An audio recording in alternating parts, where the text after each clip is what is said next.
Hello guys, Ancient Gameplays, I'm Fabio Pisco, and welcome to my channel.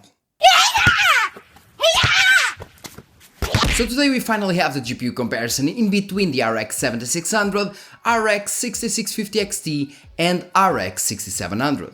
And I do have a list there of things that I found about the RX 7600. Some things are good, some things are bad, but I'll tell you more about it after the benchmarks. But for the beginning, let's start with the prices. In Newegg USA, for example, we can get the RX 7600 for $269, and that's basically the price for all GPU models of the RX 7600. As for the RX 6650 XT, you can get it now for $244, which is $15 less than the 7600, and the RX 6700 you can get it for $279, which is $10 less than the 7600. And these are the prices in America, but what about the prices in Europe? Using Mindfactory Dutchland, we can get the RX 7600 for $289, the Pulse model, which is the one that I'm testing in this video. As for the RX 6650 XT, we can get one for €260, so around €30 less than the 7600, and the RX 6700 we can get one for €356. So in Europe, the RX 6700 non-XT costs roughly 60 to 70 euros more than the RX 7600. But at the same time, we do have the RX 6700 XT that is quite faster than the 6700 non-XT, and we have it for 10 euros more than the 6700, and I'm telling you right away that the 6700 XT at this price is the card that you want to get. Nonetheless, it is what it is, with Europe prices being way worse on the 6700 non-XT than they are on the US. So overall, which card should you get? Which card is faster, which card brings you more to the table in terms of rasterization, ray tracing and even upscaling performance? Which one should you get? And I'll most likely give you the answer, like today's sponsor. Today's sponsor is Maximum Settings, a cloud-based gaming service where you won't need to spend thousands of dollars to upgrade your PC or a personal nuclear plant to boot up your system. Just do it! And for as low as 9.95 Canadian dollars a month, you can play the most recent games on your computer even if your hardware isn't prepared. And if you don't play that much, well, you can just use the hourly system for as little as 0.35 Canadian dollars. Sign up today for your full Linux gaming PC with no resource sharing and start enjoying high-level gaming on any PC.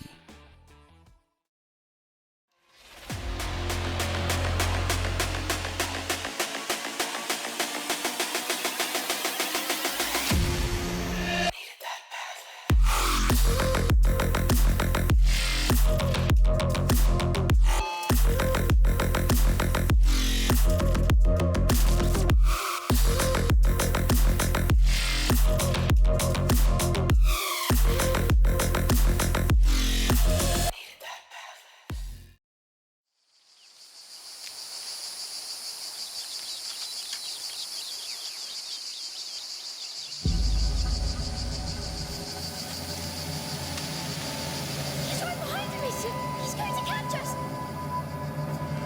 Keep running! The first game is Plague Tale Requiem.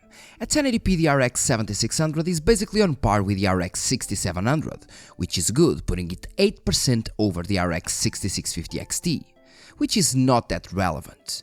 At 1440p though, that little 8% difference can be noticed in real gameplay, as both the RX 7600 and the RX 6700 deliver 4 average FPS more, going from 46 to 50.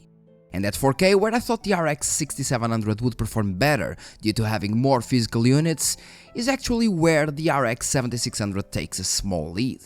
But we're talking about 25 average FPS, so in the end of the day, it's quite irrelevant.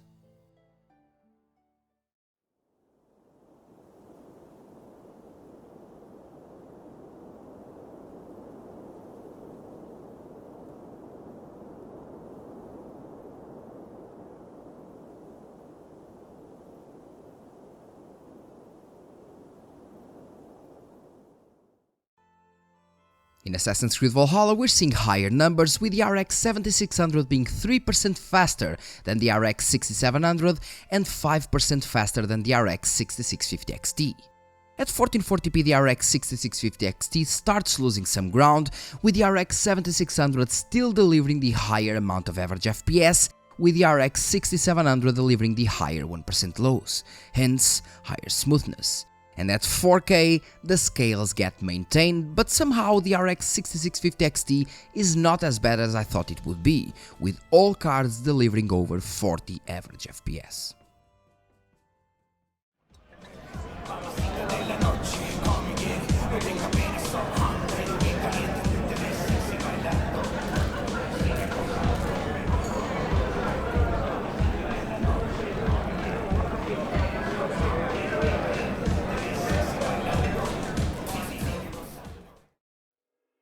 Cyberpunk 2077 is one of those games where RDNA 3 cards work considerably well in terms of rasterization. As can be seen, at 1080p the RX 6650 XT and the RX 6700 are on par with each other, with the RX 7600 being around 10% faster than both, due to a bigger performance boost with smart access memory. And even at 1440p the RX 7600 outperforms the RX 6700 even though it has fewer physical units, being 7% faster than it and 14% faster than the RX 6650 XT, which is a pretty good result. At 4K, things get near the unplayable level, with both the RX 6700 and the RX 7600 getting close to the 30 average FPS mark, and with the RX 6650 XT being quite behind.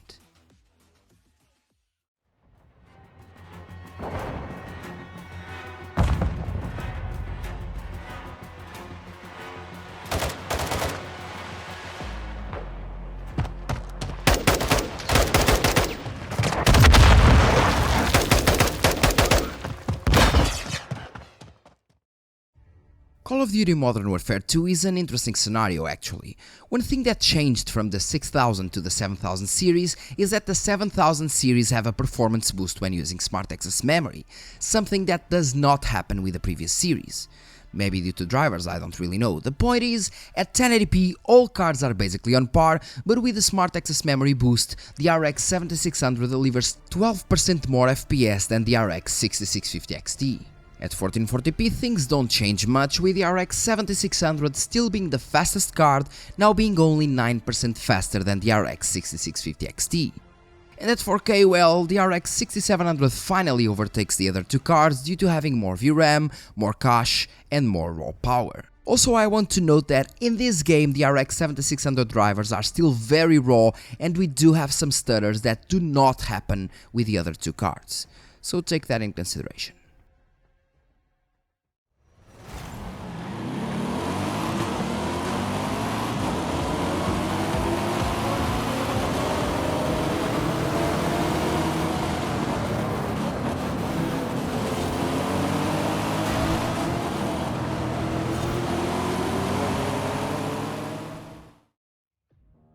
Forza Horizon 5 is a title where smart access memory does make the overall performance. All the three cards were performing more or less the same in this title, but as soon as we activate smart access memory, things change. The RX 6700 is the fastest one here since it has more cache and more physical units, but even though the RX 7600 has the same exact number of physical units as the RX 6650 XT, it gets a much bigger performance boost, being now 10% faster. At 1440p the RX 7600 gets virtually on par with the RX 6700, while the RX 6650 XT is still the slowest card. And at 4K, the tables actually turn, with the RX 7600 being virtually on par with the RX 6650 XT, and the RX 6700 being the only card able to achieve 60 average FPS, being over 15% faster here.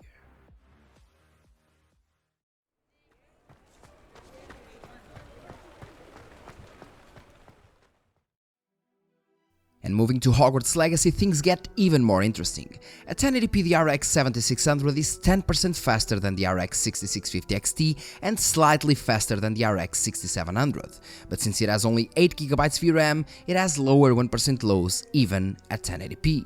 And as soon as we move to 1440p things get even worse, with the RX 6700 being once again slightly slower than the RX 7600, but delivering a smoother experience than the other two cards. And at 4K, the RX 7600 is somehow the fastest card, but don't let that fool you, as it was also the only card having blurred out textures at this resolution, requiring me to decrease the textures to medium if I didn't want the blurred out textures. Interesting to note that Smart Access Memory does nothing here for the RX 7600, and it should, and I believe that's why the RX 6650 XT does not have this texture issue, even though it has the same layout as the newer RX 7600. So I believe that this issue will be fixed as soon as Sam works on the RX 7600, that will also make it considerably faster in this title. Approach Cessna Alpha Sierra X-Ray Golf Sierra is type Cessna 152.4 miles south. Microsoft Flight Simulator it is, and look at the performance gained in this title by overclocking the RX 7600. We're talking about a 14% boost, which is the biggest one we've seen so far. Nice.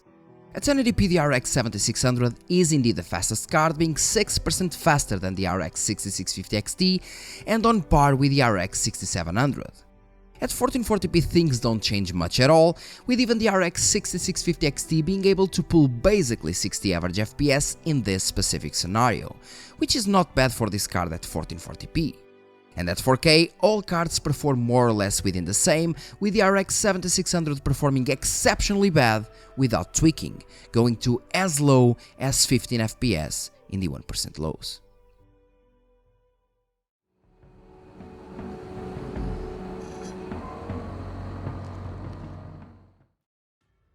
Rainbow Six Extraction is our first Vulkan title, and since this game loves bandwidth and cache, the RX 6700 is much faster than the RX 7600, delivering much more consistent 1% lows as well. And although the RX 7600 is 9% faster than the RX 6650 XT, both suffer from the same issue where Smart Access Memory actually reduces the performance.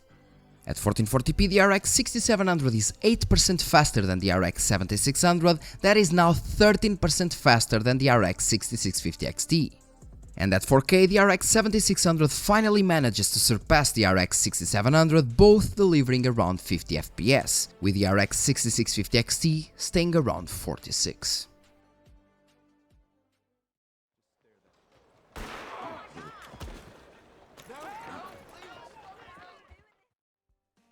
Our second Vulkan title is Red Dead Redemption 2, where the RX 7600 is once again on par with the RX 6700 in terms of averages, but slower than the RX 6650 XT in terms of minimums, showing how much once again the drivers need to mature. At 1440p, the RX 6700 starts taking the lead with much better overall performance than both the other two cards.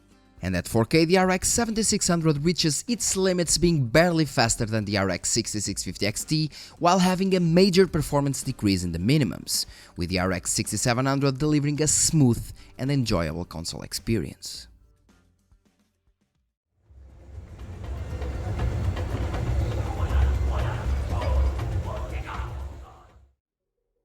Guardians of the Galaxy it is, and at 1080p the RX 7600 is now matching the RX 6700's performance, being around 8% faster than the RX 6650 XT. Cool! At 1440p things are more or less the same, with the RX 6650 XT still getting a very good boost from overclocking, but with the other two cards still being faster. And at 4K, somehow, the RX 7600 is the fastest card, delivering 52 average FPS, while the other two cards stay below 49. Not a big difference, of course, but it is there.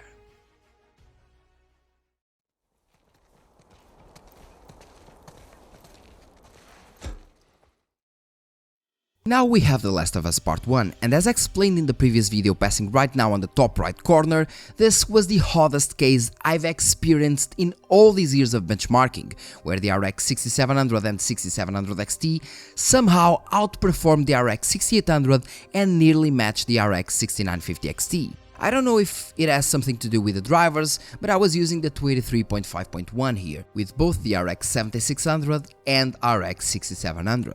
And as you can see, the RX 6700 is somehow a massive 62% faster than the RX 6650 XT and 55% faster than the RX 7600. Makes no sense. At 1440p things are outstanding to a point where the RX 7600 can't reach 60 average FPS and the RX 6700 is delivering 94. Like, what? And even at 4K, while the other two cards struggle to achieve 25 average FPS, the RX 6700 pushes over 50, which is more than double the performance. And no, I checked and there was no FSR2 enabled. Just some really odd results.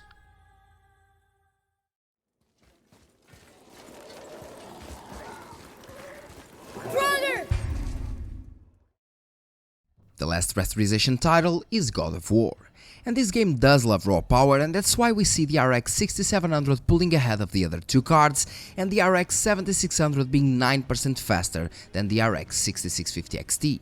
At 1440p, the advantage of the RX 6700 gets bigger, now being 17% faster than the RX 6650 XT and 8% faster than the RX 7600. And as we go to 1440p ultra-wide, things get even rougher for the RX 6650 XT, while the RX 7600 gets almost 57 and the RX 6700 achieves the 60 average FPS mark. And well, as for the 12 games average, we do have a bigger than expected performance with the RX 6700 due to the Last of Us results, but even with that, the RX 6700 is only 11% faster than the RX 6650 XT at 1080p. At 1440p is where the RX 7600 performs its best versus the RX 6650 XT, delivering close to a 10% more performance, being that difference cut down to 7.5% as we go to 4K. Not bad results for the RX 7600, but I still believe it has way more untapped potential as the drivers are still very raw, at least from my perspective of course. But what about the generational ray tracing improvements? Let's see. We're not from here either. Stellantis locked us up here a year ago.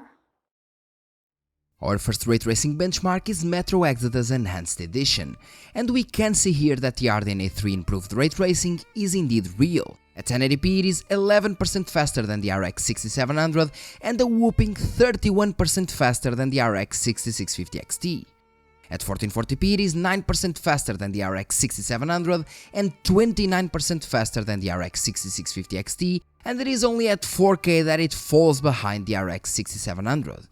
But we're talking about less than 20 FPS, so it doesn't really matter. Moving to Nvidia's ray tracing poster boy, we have Cyberpunk 2077, and here things are quite different, with the RX 6700 still being the fastest card with ray tracing on and ray tracing plus FSR on. And at 1440p it gets much worse for the RX 7600 that now performs worse than the RX 6650 XT and much worse than the RX 6700. I guess we still need some driver updates for this game when using ray tracing. Maybe. But things seem to get back to normal when we go to Resident Evil 4, and by the way, all cards needed to use the reduced texture settings when using ray tracing, even the RX 6700 because the VRAM wasn't enough, and the game just would randomly close.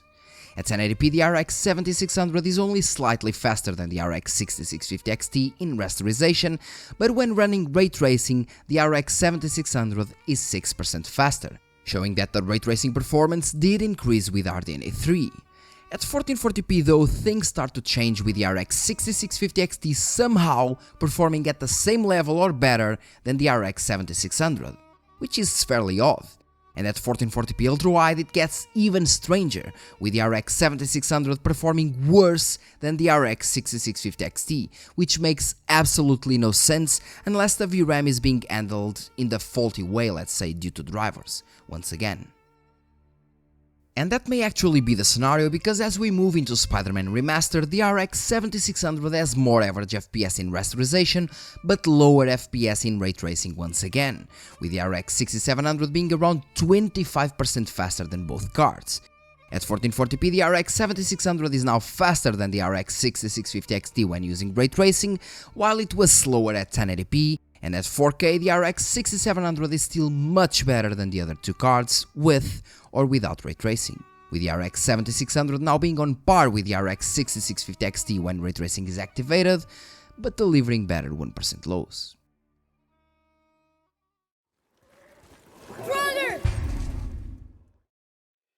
Now testing the upscaling techniques, we have God of War, At 1440p the RX 6700 is 7.5% faster than the RX 7600, but as soon as we use FSR the difference goes down to 5%, which shows that the RX 7600 is better at lower resolutions or more efficient with FSR.